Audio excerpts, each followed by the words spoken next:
HP Lion Tamer PT5. Hermione hadn't been joking. Harry's homework had really gotten out of hand. Harry silently cursed Umbridge with every scratch of his quill as he worked on essays for charms, transfiguration, and potions. There was also work for charms, history of magic, herbology and care of magical creatures. In fact, the only class that had no homework was defense against the dark arts. Thankfully, he had help. Hermione had anticipated Harry's need to complete his mounting pile of work, and had joined him in the library, along with Tracy, Daphne, and Neville, who admitted to needing help on his own work. They managed to keep Harry on task, which was no small feat, as Harry had a bad habit of getting easily distracted when it came to his homework. They spent the entire morning working on his essays, and by lunch, Harry was halfway through it all. "Well done, Harry," Hermione said as she finished proofreading his potions essay. "I think you might be finished well before dinner, at this rate. Do you think we might take a break and get some lunch?" Harry asked. He looked quite drained, and Hermione, glancing at Neville who looked just as worn out as Harry, felt it wasn't a bad idea. Gathering their things, the group left the library and headed down to the Great Hall. As they approached the door and Daphne and Tracy began breaking away from them, Harry tugged on Daphne's sleeve. "Why don't you come sit with us?" he asked. Both Daphne and Tracy looked surprised. Hermione smiled at the two Slytherin girls, nodding eagerly, while Neville looked just as stunned as the snakes. Daphne looked at Tracy, who could only shrug, before turning back and accepting the invitation. They all sat at the end of the Gryffindor table, and eagerly began filling their plates with sandwiches and crisps. "This feels a little weird," Daphne said after a moment. She had glanced up the table and noticed nearly everyone seated at the Gryffindor table was staring at her and Tracy. "I don't think we're welcome." Hermione looked at her fellow Gryffindors and frowned. "Some people just can't see beyond their own noses." "Still," Tracy said nervously, "maybe we should have sat at our own table." "No," Harry said firmly. "Everyone is just going to have to get used to the fact that we're friends. If they don't like it, that's just tough. If it makes you feel better, I'll sit with you at the Slytherin table at dinner." Both Tracy and Daphne gawked at him, while Harry simply smiled. "You are either incredibly brave, or seriously crazy." Tracy grinned. "You may not get to finish your meal." "I seriously doubt anyone would do anything to me." "Not while every single teacher is watching." Harry nodded his head towards the head tables.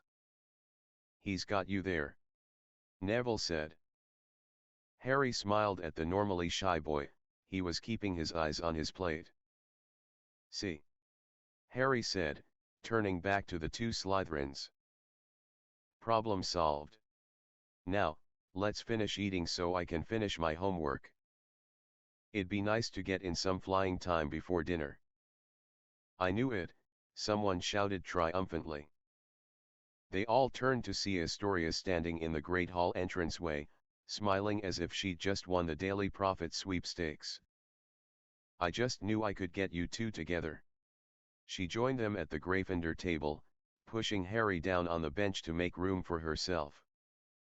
"Why aren't you sitting next to each other, though?"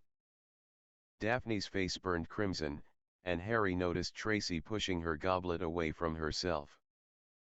"We're just having lunch," he said, giving a look to Hermione, who looked to be fighting a smile. "Yeah, Tori. We're having lunch, and you weren't invited to join us," Daphne said, glaring at her younger sister. "I know, but I just am so happy to see you two together." "We're not together like that, and I would really appreciate it if you'd stay out of my business," Daphne said coldly. "What do you mean you're not together like that?" I saw you lean over to help him in the library. I saw the way you rubbed his back. Astoria smiled triumphantly. Daphne's eyes threatened to pop right out of her skull, her face burning so red, it was nearly purple. Harry looked at her quizzically. Neville looked up from his plate, his curiosity getting the better of him. Tracy and Hermione were both fighting to avoid looking at anyone. Harry suspected the two girls were on the verge of hysterics. Right. Harry finally said. I know you think it's all very simple, but the truth is, we have a lot of obstacles to overcome. As much as I'm sure we'd like things to be simple, they just aren't. Is it because of Cho Chang? Is it because she kissed you? Now it was Harry's turn to be utterly humiliated. He looked at Hermione, who now had her head buried in her arms, shaking badly. Tracy had lost all control and was now laughing as if she should be sent to St. Mungo's. Neville's eyes had gone as wide as the golden plates before them, and Daphne looked strange. How did you know about that? I hear things. Astoria shrugged, taking some crisps from his plate and beginning to munch on them. Right. Harry said simply, and looked to Daphne for help. She was still looking at him strangely, and Harry couldn't tell what she was thinking. It looked as if she was incredibly conflicted at the moment. Look, how about if we promise to try harder to figure things out? Harry tried, not really sure what he should be doing. All he knew for sure was he wanted Astoria as far away from him as possible at that moment. Fine. Astoria said, rather dejectedly. But if you two don't figure things out soon, I think you're going to be in for a really difficult time. Before they could ask her what she meant, Daphne's younger sister left them alone again. Cho Chang kissed you? Neville asked. Harry shrugged. This morning, when I was sending Hedwig off with a letter. It was not what I expected. Harry said lamely. What do you mean? Neville asked, oblivious to the strange looks Hermione and Tracy were giving him. Let's not talk about it? Harry suggested. He really didn't feel right talking about Cho behind her back. We should get back to the library, anyway. Hermione suggested, her face still flushed from trying not to laugh during Astoria's visit. They all stood and began heading off towards the library. Daphne, lagging behind a bit. Both Hermione and Tracy noticed, and told the boys to go ahead and they would catch up. Come on. Hermione said, guiding them into the ladies' room. She kissed him. Daphne asked Hermione when they were all inside the bathroom. Yeah. This morning. But I don't think you have anything to worry about. He didn't like it at all. Hermione said reassuringly. Daphne looked up questioningly at the bushy-haired witch, who smiled back. He said he didn't feel anything when she kissed him. He was worried something was wrong with him. He had expected something softer, I think. Softer? Tracy looked puzzled. I think she was rather forceful with her affections. Hermione grinned.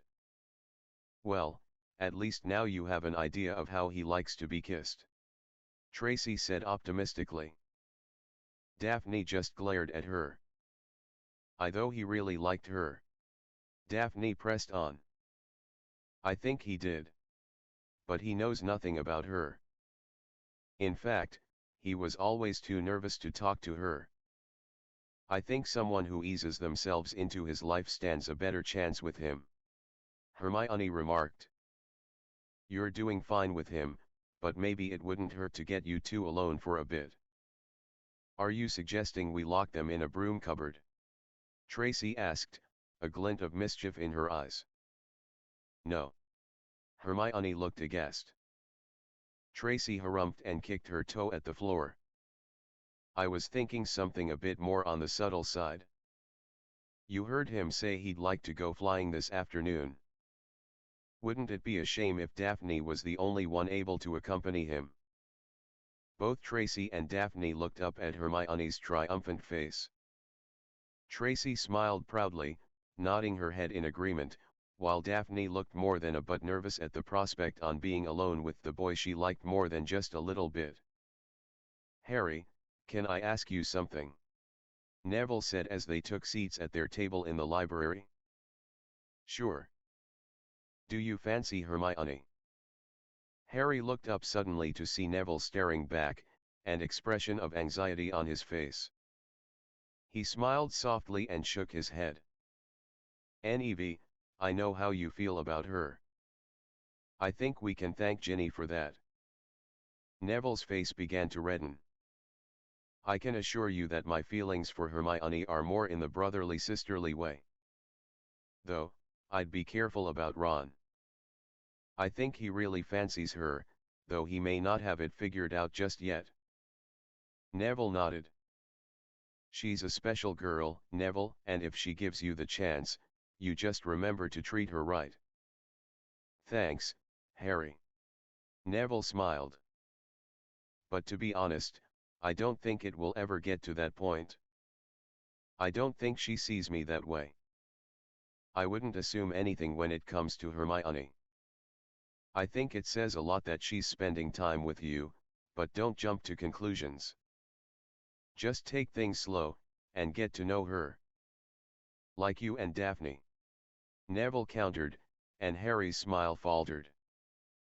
"I don't know what we're doing.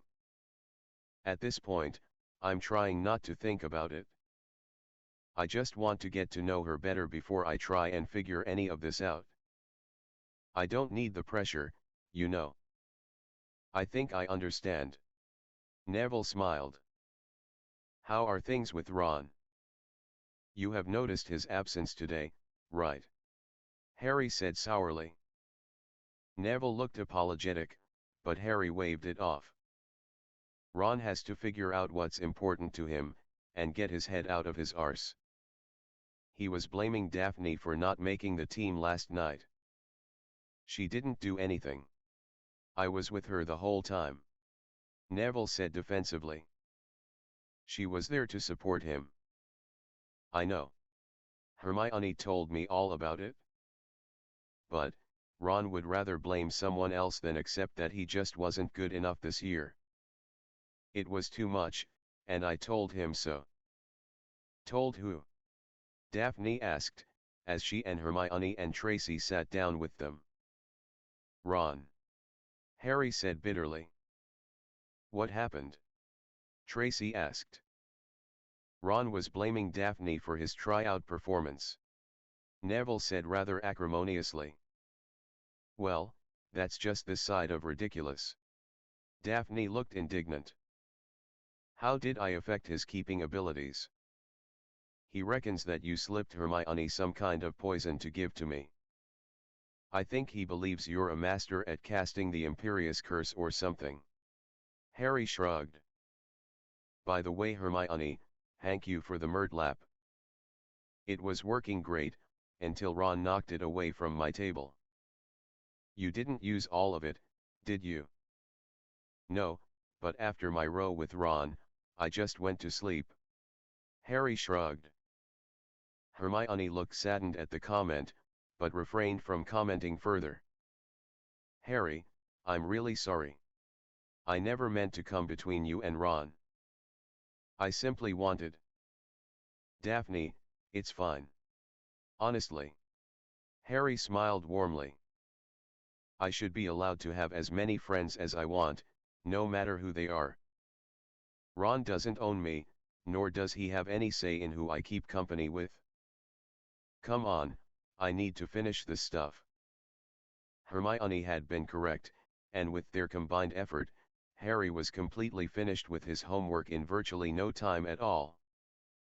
With a few precious hours left before dinner, Harry raced up to Gryffindor Tower, where he tossed his school bag onto his bed, retrieved his firebolt and sprinted back out of the portrait hole all the way down to the entrance hall, where his friends waited.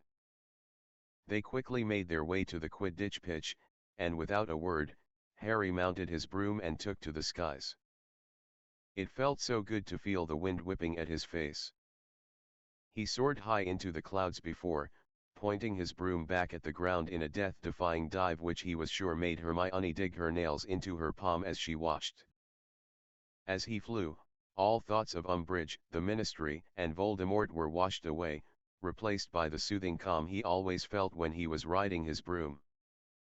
After nearly a half an hour of barrel rolls, loops, and high-sped dives, Harry turned his broom to the stands where he noticed only one person watching him. As he got closer, he saw that Daphne was sitting alone in the stands. "Where'd everyone go?" he asked as his feet touched down. Tracy wanted to go read ahead in runes, which got Hermione excited, and Neville went with them. "He really likes her, doesn't he?" Daphne smiled nervously. "Yeah, I think he does. Would you like to try?" Harry asked, holding out his broom. Daphne smiled but shook her head. "I was never very good on a broom. Plus, it's kind of cliché, you know. Which riding a broomstick, and all." She shrugged. "Except, you're much prettier," Harry said. It took half a second for him to realize what he'd just said. "I mean prettier than other witches, Muggle witches. The way Muggles picture witches." Daphne was giggling softly now, and grabbed his arm. "I get it, Harry. I've seen Muggle television shows.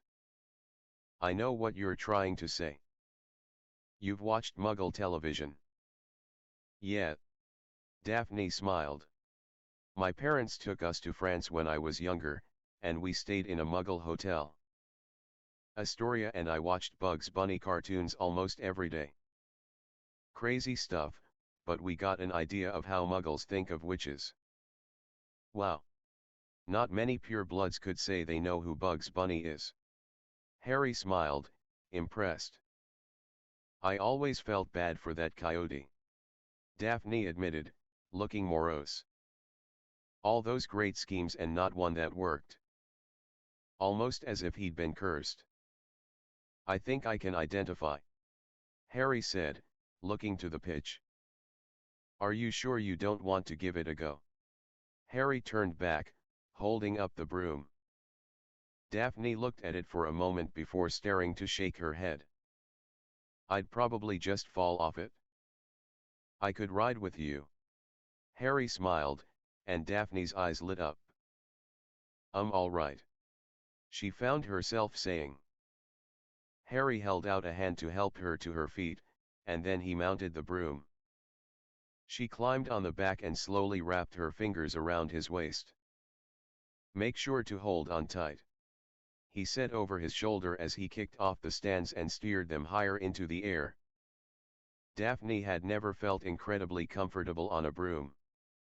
Her family usually traveled by way of Flugpowder, Port-Kea, or occasionally operating. She'd tried to ride a broom a few times in her first year, but never quite got the hang of it. She wasn't afraid of heights, nor did she hate the idea of being in the air. She just couldn't seem to keep a broom under control very long. But now, up in the air with her arms around Harry's waist, she actually felt like she was on her way to heaven. He took things easy for a while, simply circling the pitch, taking the broom low to the ground, and then soaring to the clouds. After several laps, Harry looked over his shoulder, a mischievous smile on his face. "Are you ready for a real ride?" he asked. Daphne nodded, her arms tightening their grip on his waist in anticipation of what she knew he must have in mind. Harry gave a little laugh as he aimed his firebolt straight down, Daphne's shriek of terror encouraging him to put on more and more speed as they dove. At the very last second, and the apex of Daphne's scream, he pulled the broom up, their toes skimming the blades of grass on the pitch. Harry was laughing hard as he felt Daphne trying to catch her breath. "That was amazing," she said when she was finally able to speak once again. No wonder you love flying so much. It's such a rush. Harry brought the broom down, and the two teens dismounted. Harry noticed how white Daphne's face was and felt a pang of regret until she smiled at him. "Do you think we might go again after dinner?" she asked. Harry grinned and nodded, and together they headed up to the castle for the evening meal. As he had promised, Harry joined Daphne at the Slytherin table, where Tracy was sitting, waiting for them. "You look white as a sheet," she said when Daphne sat down. "Harry took me flying. It was amazing." Daphne grinned as she took a baked potato. Harry began filling his own plate, ignoring the murmurings around him. Daphne saw Malfoy glaring malevolently at her and Harry, and wondered if Harry had been right that afternoon when he said no one would dare try anything in front of the teachers. "What are we doing after dinner?" Tracy asked, trying to distract Daphne from her fellow Slytherins and their préjugés. "Going flying again." Harry smiled as he swallowed a mouthful of chops. She only got to experience one good dive. "What are you doing here, Scarhead?" Malfoy called out, obviously unable to control his anger. "Enjoying dinner with a couple of friends." "You should try it." Harry smiled politely.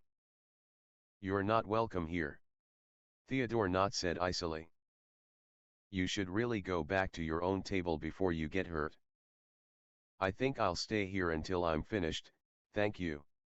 Harry smiled, putting another bite into his mouth. "I asked Harry to join me this evening."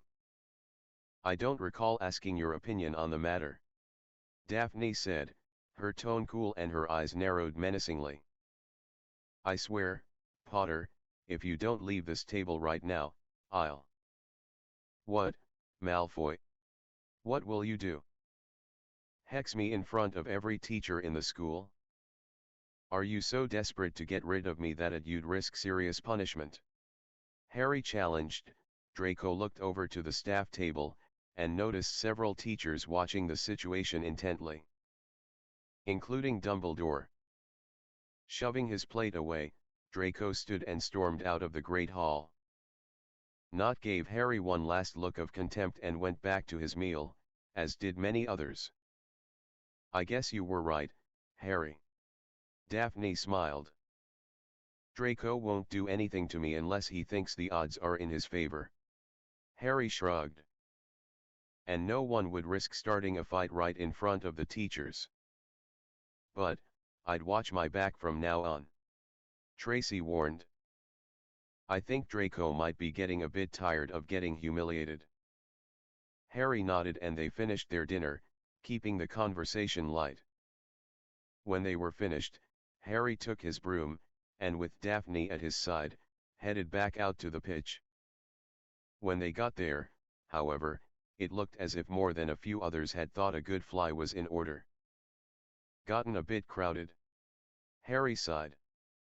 "Seems a shame to waste the daylight," Daphne remarked, and Harry agreed. "We could take a walk, I suppose."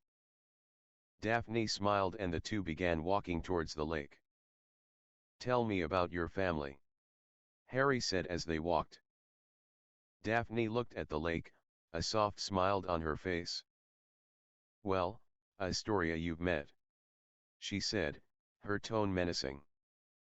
"She's nice. Bit forward, but still pretty nice." "She's a menace, nothing else." "She means well, I'm sure. I hope, anyway." Daphne's brow furrowed.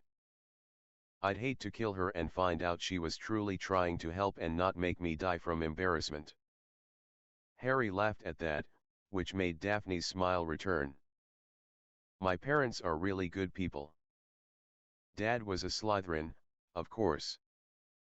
He and my mother started dating right after Hogwarts.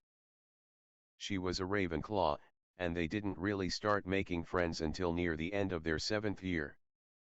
I'm not sure what my dad does for work, though I'm sure it's something in law." "You mentioned that on the train." I still think it's weird that you don't know. Harry said, looking puzzled. Dad really likes to keep work and family separate. I tried to ask a few times, but he always brushed it off. For a while, I thought he might be a hit wizard or something. Then, I realized he was home every night, and didn't travel too much. Daphne grinned. What about your mum? Harry asked. Ah, Mum. She's a writer. She's wrote Wit Beyond Measure. It's a biography on Rowena Ravenclaw. She was immensely fascinated by her, and did years of research. It was an amazing book. Daphne said, looking thoroughly proud. I think she enjoyed being a writer, as she could stay home with me and Tori when we were younger.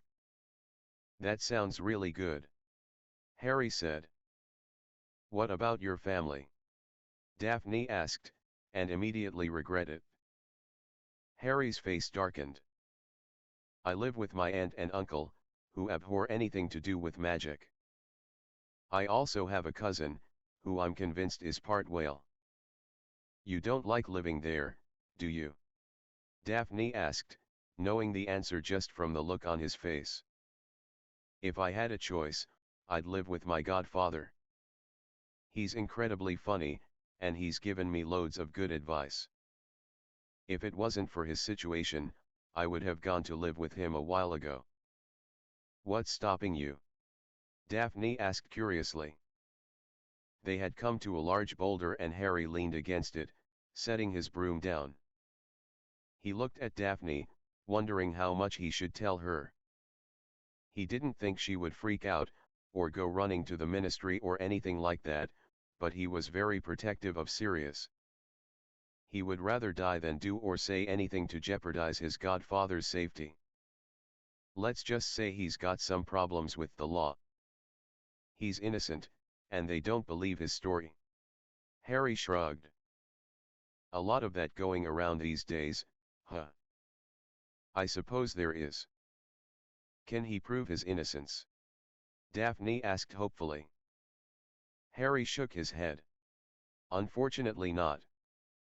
Well, that's just. Daphne tried, looking for the right word for the situation.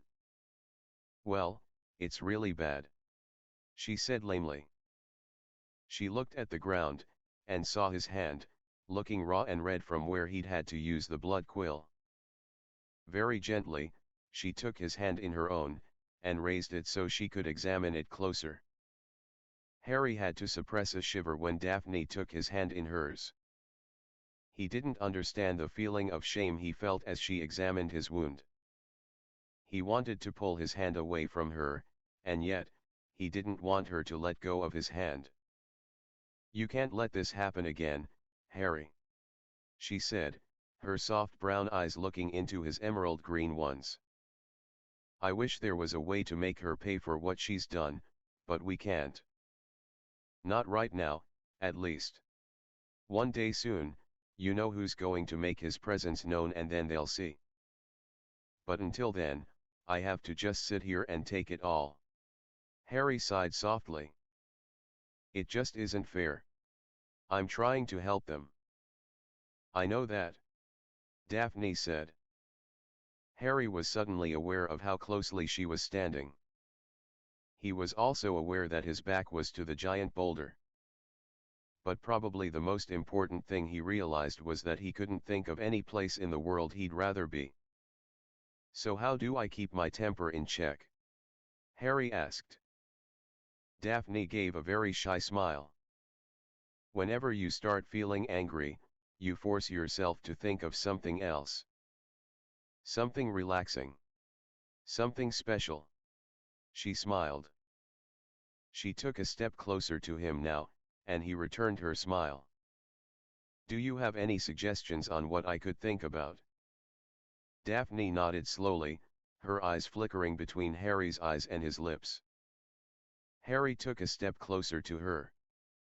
We might be able to come up with something together. She smiled.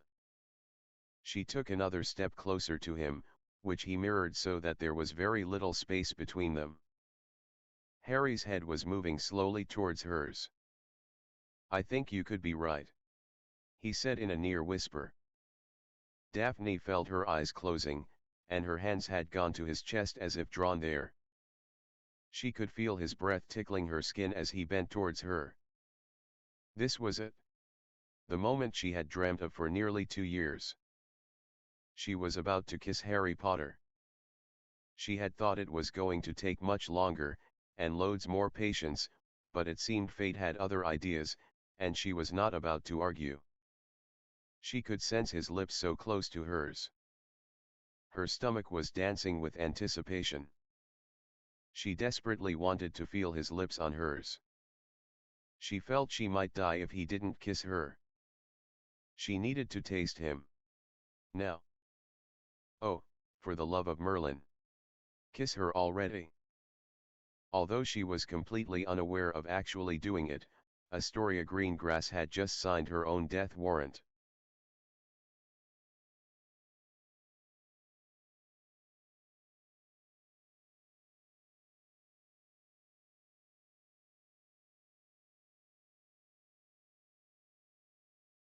"How long do you think I'd get in Azkaban?" Daphne asked as she paced angrily in her dorm room. She had desperately wanted to murder her younger sister, who had proven to be rather fast on her feet, and quite elusive once back in the safety of the castle. Astoria had ruined what should have been the single most beautiful moment in her very young life.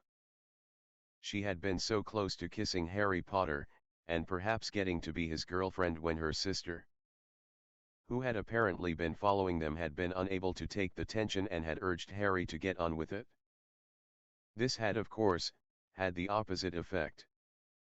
Harry had jumped away from Daphne as if he'd been burned, and Daphne turned to find her sister hiding unsuccessfully behind a short bush. Daphne had slipped her wand from her robes and sent a dozen spells after her spry sibling, only to leave several large holes in the ground. Harry had then suggested they say good night, as they were apparently drawing quite a crowd. Humiliated and broken-hearted over what had been denied her, Daphne agreed and they said good night in the entrance hall. "I mean, do you think I'd get life, or do you think the Wizengamot might show mercy given the reasons for killing her?" Daphne ranted. Tracy Davis was holding her sides, and crying with laughter at what had happened. "I think Mum would understand. Dad might be a little mad, but I think he likes me more anyway." "Stop," Tracy begged. "I can't breathe anymore. This isn't funny." Daphne turned to glare at her best friend. "How am I even going to be able to talk to him now? This is so embarrassing. Half the school knows what happened by now, I'm sure." "So what?" Tracy cried, trying very hard to calm down.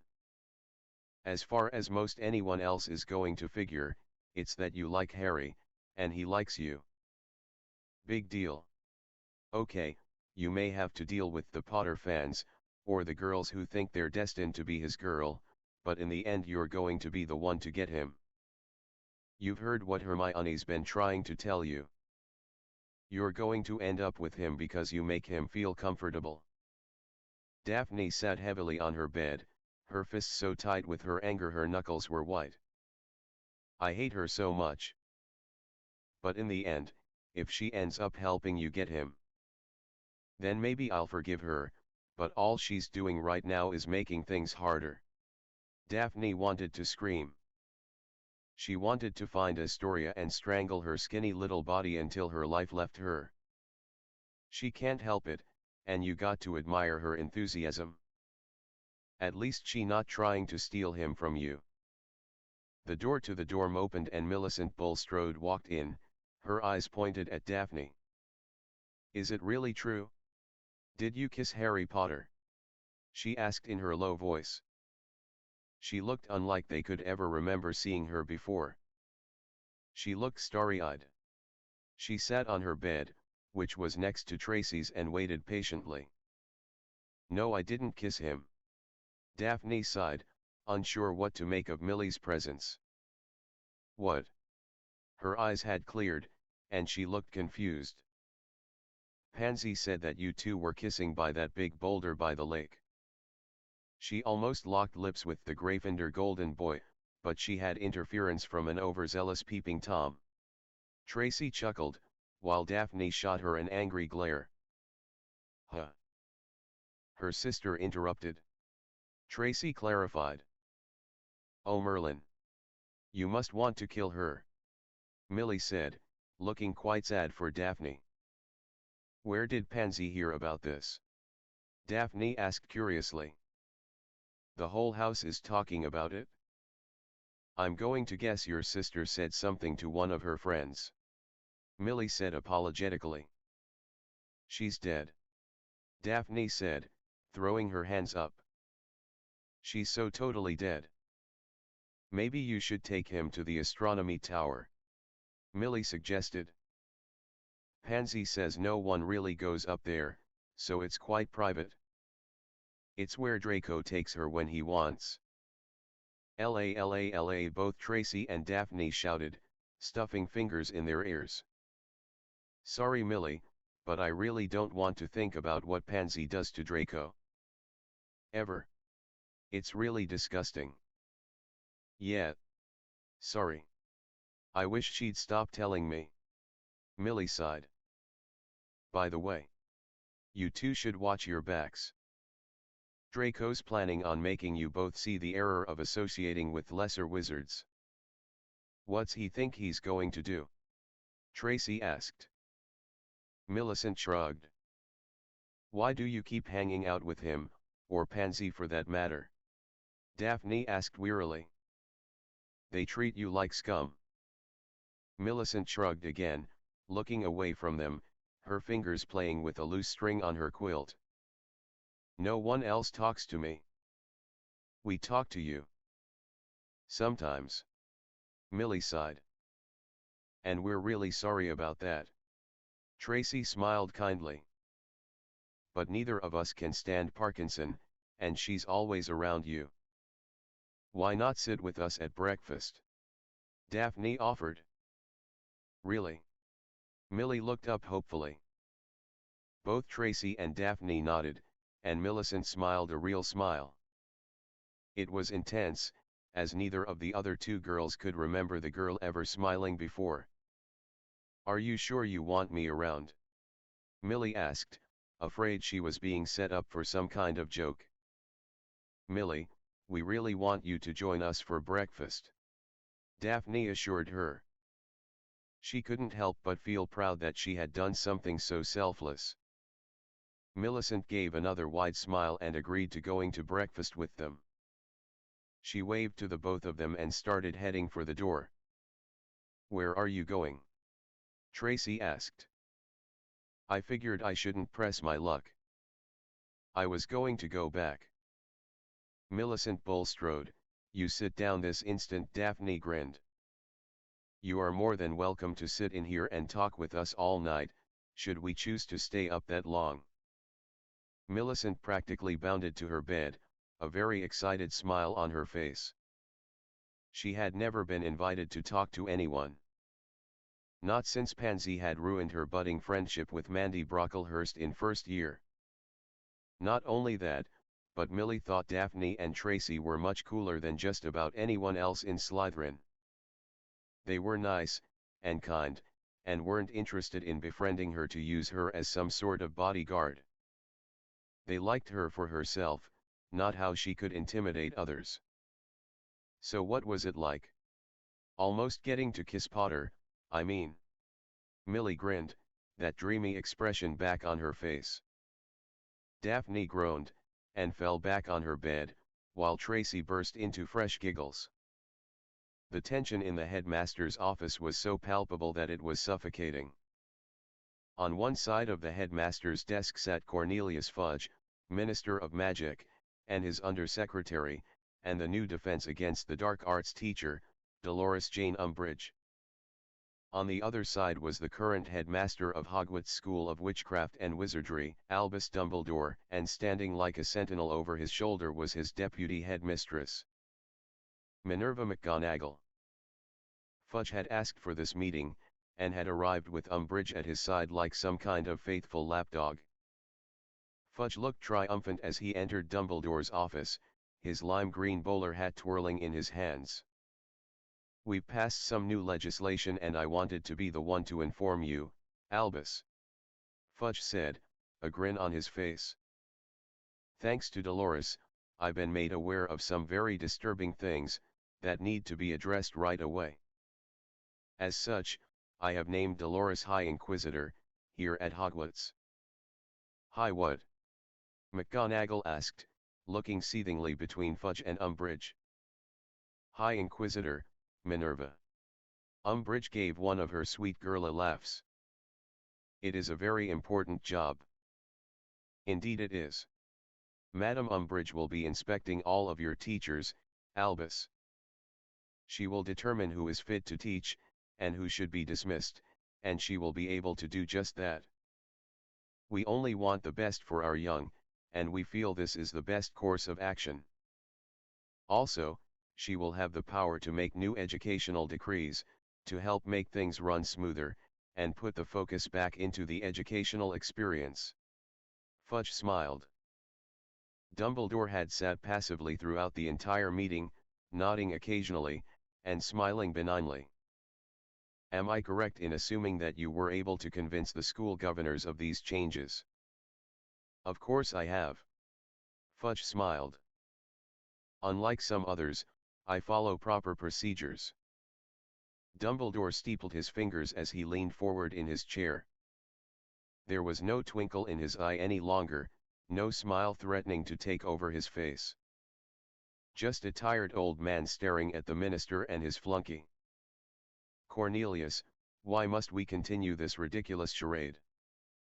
You are not a fool, so why do you insist on acting as one?" Fudge's jaw clenched, and his bowler hat stopped spinning in his hands. "I have never sought to run the ministry, nor do I have any aspirations to take your position away from you. That power rests with the voting public. I implore you to see reason, Cornelius." "Lord Voldemort." "Enough!" Fudge shouted. "I will not be made to look stupid, Dumbledore." Behind Dumbledore, McGonagall gave a little cough, which the headmaster suspected was hiding a laugh. "Dolores will begin inspecting you teachers Monday morning, and then we shall begin fixing all of your other mistakes. This school will become the crown jewel of education that it once was, no matter what. And if we need to replace every teacher to make it happen, then by Merlin we will. Good evening." Fudge slapped his bowler onto his head, and with Umbridge on his heels, stormed out of the headmaster's office. When the door slammed shut, McGonagall stepped around to the front of the headmaster's desk and sat down and sighed. "It won't be long now," Dumbledore said sadly. "What are you talking about?" McGonagall asked. "I have heard talk that Cornelius believes me to be using Hogwarts to recruit for an army that I am building. I suspect his subordinate has been feeding him more facts to support this story. The first thing that will happen is that she will begin inspecting all the mail coming in or out of Hogwarts. Not only that, but she will have the flows monitored, or shut off completely." "Oh Albus, what are you going to do?" McGonagall asked, feeling as if there was a great black hand hovering over her, waiting to swoop down and snatch her up. Squeezing her until there was nothing left of her. "I can only prepare for when they come to take me." "They can't take you, Albus. Surely they won't try to." "I'm afraid, given Cornelius' growing paranoia, it is only a matter of time. As I suspect that Professor Umbridge to be quite ambitious, she will likely be named the new headmistress once I am removed. So we must prepare to protect our students from her cardigan-clad iron fist." "Albus, this is really no time for jokes," McGonagall scolded, though the barest of smiles parted her thin lips. "It is quite late. I should like to see you and Severus first thing in the morning. We have much to prepare for." Professor McGonagall stood, bidding Dumbledore a pleasant evening before leaving him to his thoughts. As she headed for her private quarters, all she could think of was what was going to become of the school if what Dumbledore believed was inevitable actually happened. More importantly, what would happen to young Harry Potter without Dumbledore's protection? Harry finally climbed into his bed at a little past 1 in the morning. He, Neville and Hermione had agreed to have breakfast in the morning, and Hermione had gone to bed a few hours earlier. Neville and Harry had stayed up, just talking about nothing. Harry had really enjoyed Neville's company, and found that the usually shy boy was immensely witty, if not a tad vulgar. Harry had really enjoyed hanging with Neville that night. Not once did they talk about brooms, Quidditch teams, or great plays, stats, or anything even remotely related to the sport. It was more than a little refreshing, Harry had felt. Despite the rather abrupt and embarrassing end to his evening with Daphne, Harry couldn't help but think back about what had nearly transpired. It was almost as if he'd been drawn to her. The way she had looked at him, or how they had talked as if it were the most natural thing in the world for them. It was hard for Harry to believe that they had only spent a week together. Still, as he lay in his bed, staring up at the canopy of his four-poster, he could still see the way she leaned into him, her head tilting up towards his, her eyes fluttering closed. And the overwhelming urge he had to press his lips to hers. I hope she doesn't really kill her sister. Harry thought as he remembered the indignant shriek Daphne had emitted when the younger green grass girl had voiced her encouragement. Hex her or something, just not kill her. Harry grinned to himself. He closed his eyes and felt himself relax as sleep cradled him. He saw himself flying in the air on his firebolt, Daphne whispering in his ear to go faster, to go higher. They laughed together as Harry aimed his broom and chased down Draco Malfoy, who was wearing Professor Umbridge's cardigan and that tiny black bow in his hair. Harry urged his broom into the Great Hall, hoping to knock Malfoy into a pudding, but as he passed the entrance, the Great Hall was not recognizable. He was now standing in the middle of a very long corridor. Everything was done in dark marble, and Harry felt impatient. "Bring it to me," he hissed. From behind him, there was a whimper, and Harry turned to see a man he was sure he recognized, though he could not remember from where. The man took several steps forward, looking back at Harry. His eyes were clouded over, and he looked utterly bewildered. "Do as I command," Harry said, waving a long skeletal and towards a door in front of them. His point of view switched now to the other man's, though he could still feel the growing impatience of the first. His body felt sluggish, as if he could not control it. He did not want to do as he'd been ordered, but he could not stop himself either. He reached out to grasp the doorknob, and then his vision went white. Harry found himself back in the first man's place. A white-hot anger gripped him and he let loose a bellow of rage that echoed off the marbled walls. Harry sat bolt upright in his bed, sweat pouring off him like a waterfall, his sheets cold and wet. He was breathing as if he'd run a marathon, and his stomach churned. He forced himself to steady himself, to calm himself down.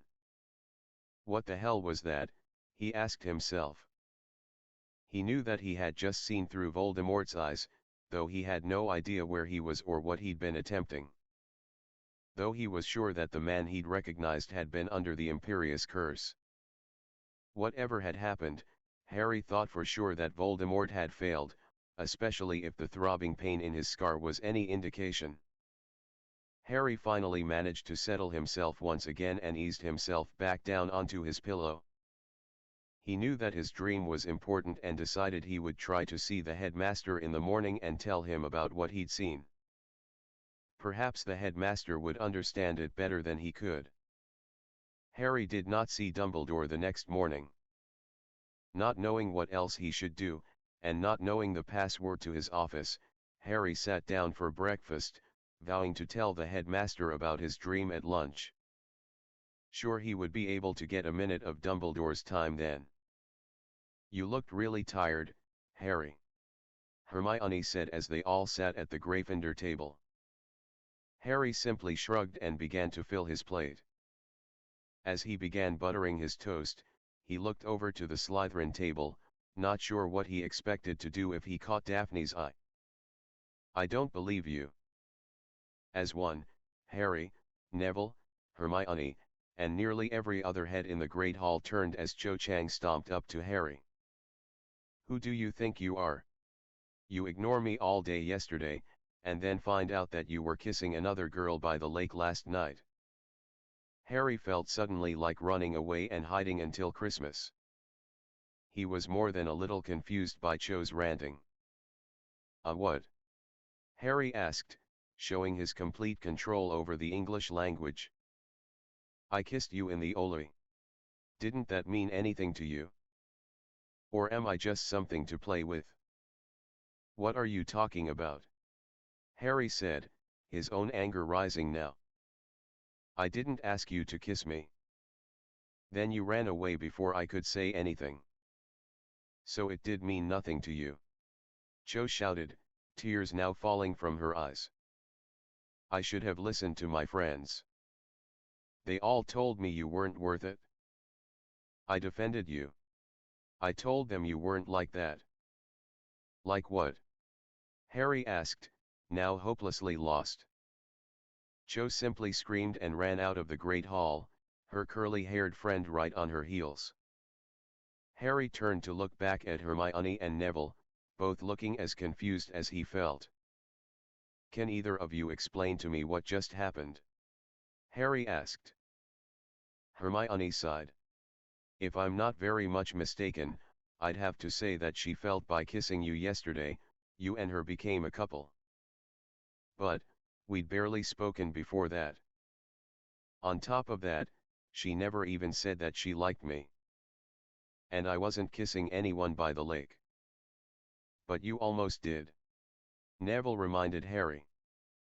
Well, yeah, Harry said, his eyes fogging a bit as he remembered how Daphne had looked the previous evening. He quickly shook his head, clearing his thoughts. But I wasn't cheating on her. She didn't. Harry. Hermione snapped her fingers in front of her friend, helping him to quiet himself. Evidently in her mind something more happened than her kissing you. However, she should have clarified to you what it all meant, rather than running away from you, no matter how embarrassed she might have been. At the very least she should have given you the chance to decide it if you wanted to be with her. Hi Harry. Astoria Greengrass smiled as she sat down next to Harry. I'm sorry about last night. Really I am. She looked over to the Slytherin table, and Harry followed her gaze to see Daphne looking rather glum, and actively avoiding looking in his direction. I really was just trying to help you two get together. Apparently I'm not helping as much as I thought. She's really mad, and I don't know if she'll even talk to you right now. She said I really embarrassed her, and you. It was kind of humiliating. Harry admitted. But your heart was in the right place. I feel really bad. Astoria said glumly, still looking at her sister. She's always been good to me, and I was trying to be a good sister, and help her with you. She really does like you, you know, and not because you're famous or anything like that. I used to listen to her and Tracy talk about you last year. When I found out that she was trying to get to know you, well. Astoria shrugged and looked back at Harry. She really deserves to be happy, because I think she's a really good person. Astoria, you can't force people together. If Daphne and I are meant for each other, we'll get there in our own time. For now, I'm truly happy that she's my friend. Beyond that I just don't know. Will you at least think about it? Believe me, I already am. Harry smiled. That smile seemed to lift Astoria's spirits and she once again hopped off the bench. Then she did something Harry hadn't expected. She grabbed Harry around the neck and hugged him tightly. "Thanks, Harry," she said, and once again, skipped off down the tables. "You really have a way with women." Neville chuckled. "You can anger one in one instant, and make another feel on top of the world with just a smile in the next. You certainly are one powerful wizard, Harry." "Ah, shut up." Harry laughed. Harry wanted to speak to Daphne, but she and Tracy had slipped out of the Great Hall before he was able to catch her. Unsure of what else to do to pass the time until lunch, Harry took Hermione's suggestion to read ahead in some of his subjects. Feeling he needed the most help with potions, Harry had taken his potions book and was about to start preparing for the coming week when Lavender Brown approached him. "Harry, I thought you liked Parvati," she said rather sternly. "Then I hear you and Cho Chang are together, and now there's this business with you kissing a Slytherin? What is going on? Why is it your business?" Hermione asked rather scathingly. "Parvati is my friend and I want to make sure she's not going to get hurt," Lavender said crossly. "I'm not going out with anyone right now, nor do I have any desire to do so at this time," Harry said angrily. "Who I choose to spend my time with is my business, and no one else's." "Wait," Dean Thomas asked from across the common room. "What do you mean he was kissing a Slytherin?" "I heard from Lisa Turpin that Harry was snogging a Slytherin girl by the lake last night," Lavender said.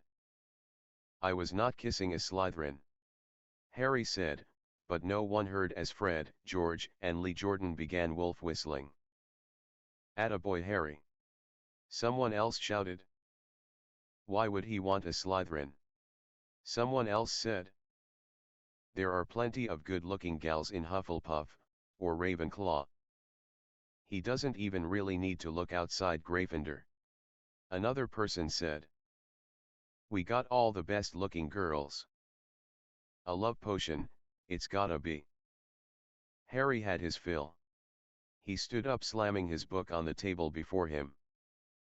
"Everyone, shut up. It's none of your business who I snog or why." Harry then turned on Lavender. "As for me and Parvati, all I said is that we would discuss it. I haven't spoken to her, nor has she expressed any desire to explore the issue. If she feels that she would like to spend time with me, it is up to her, and she can come talk to me herself." Lavender looked extremely annoyed, and Sun on her heel, whipping Harry in the face with her curly blonde hair, before stomping up the stairs. All around him, other Gryffindors became very interested in their previous activities. "To hell with this," Harry said, and headed out of the common room. "Should we follow him?" Neville asked, concern for his new friend on his face. "Not right now," Hermione said wisely. "Let's give him time to cool off." Harry had no idea where he was going, until he found himself in front of Hagrid's hut. He had been just about to knock on the door when he remembered that his friend wasn't home. He had no idea where Hagrid was, or even if he was all right. Harry sunk down to sit on the half-giant's front steps, his anger still palpable. He couldn't understand all this sudden interest in his romantic life, when he wasn't even sure if he had one. He'd only had one date, and he had botched up pretty badly, in his opinion. He apologized, and now what? Did Parvati expect him to ask her out? And Cho. One kiss and they were a couple. It wasn't even a good kiss. At least not as far as he was concerned. It had been rough and empty. Were all girls this mad? No. Hermione wasn't crazy. But maybe it was because she didn't like him like that. Tracy was easy to get along with, and wasn't always blushing when he looked at her. And Daphne? Well, Daphne was different, wasn't she? If she was nervous around him, he never had any idea. She was always so calm, and she was funny, and so easy to talk to. He really liked it when she was around. But how did he really feel about her? They'd only really know each other a short time. Was that enough to feel anything special? Was there even such a thing as love at first sight? For that matter, what did love feel like? He knew that he cared deeply for Hermione and Sirius and even Ron, though right now he was a complete and utter git. But love? Hey. Harry looked up and saw Ginny standing in front of him. You look like you could use a friendly ear. I suppose. Harry shrugged. I'm a little overwhelmed at the moment. I kind of figured that, seeing as you're sitting on Hagrid's doorstep, and he's not home. Ginny smiled, sitting next to Harry. What's on your mind? I don't understand girls. How can a girl kiss you, then run off and expect you to know that that makes you a couple? It doesn't. Ginny said simply. If you want to be with someone, you have to make sure they feel the same way as you. We girls have lots of ways to show boys that we're interested. The way we look at you, or how we touch you. Boys are just generally dense, and often don't get it right off. But thankfully, we girls are patient. Why not just say it? Harry asked. Oh, Harry, Ginny nudged him with her shoulder playfully. It would take all the fun out of it. Besides, guys like it, they just don't know it, because they don't really understand it. I don't get it. Okay, let me try and make it clear. Ginny smiled. When a girl likes you, she gives hints. When you walk with her, she'll walk very close to you, so that your arms touch almost all the time. She might even brush her fingers against yours. That's kind of how she tells you that she wants you to hold her hand. Ginny brushed her fingers against Harry's to demonstrate this. Harry nodded his understanding. When you sit together, she sits very close, much like I'm sitting next to you now. When she talks to you, she stares into your eyes as if there's nothing else in the world. Ginny was now staring at Harry, her voice had dropped several octaves. And when she wants you to kiss her, Ginny whispered lowly now. She'll lean in a bit, and offer her lips to you. She might even put a hand out on your chest like she wants to push you away, but she actually trying to pull you closer. Harry turned away from Ginny, his brow furrowed deeply, as if vexed.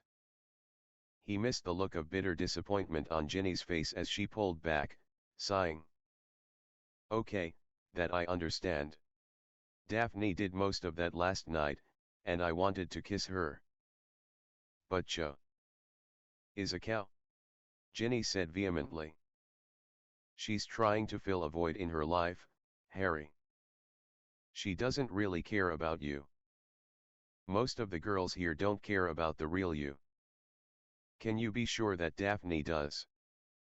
I think she does. Harry said softly. Ginny grunted and stood up. Harry, there are a lot of girls in this school who think they belong on your arm. If you're not careful, you could get hurt really badly. Make sure you know what you're getting into before you make any decisions. With that, Ginny turned and walked away, her footsteps a bit hard, in Harry's opinion. However, she had a point. Harry was sure he liked Daphne, but he really didn't know her, and if he was going to allow himself to become involved with her, then he should know what he was getting himself into. Well, then he said, standing up. I guess I should get to it then. Please like and subscribe.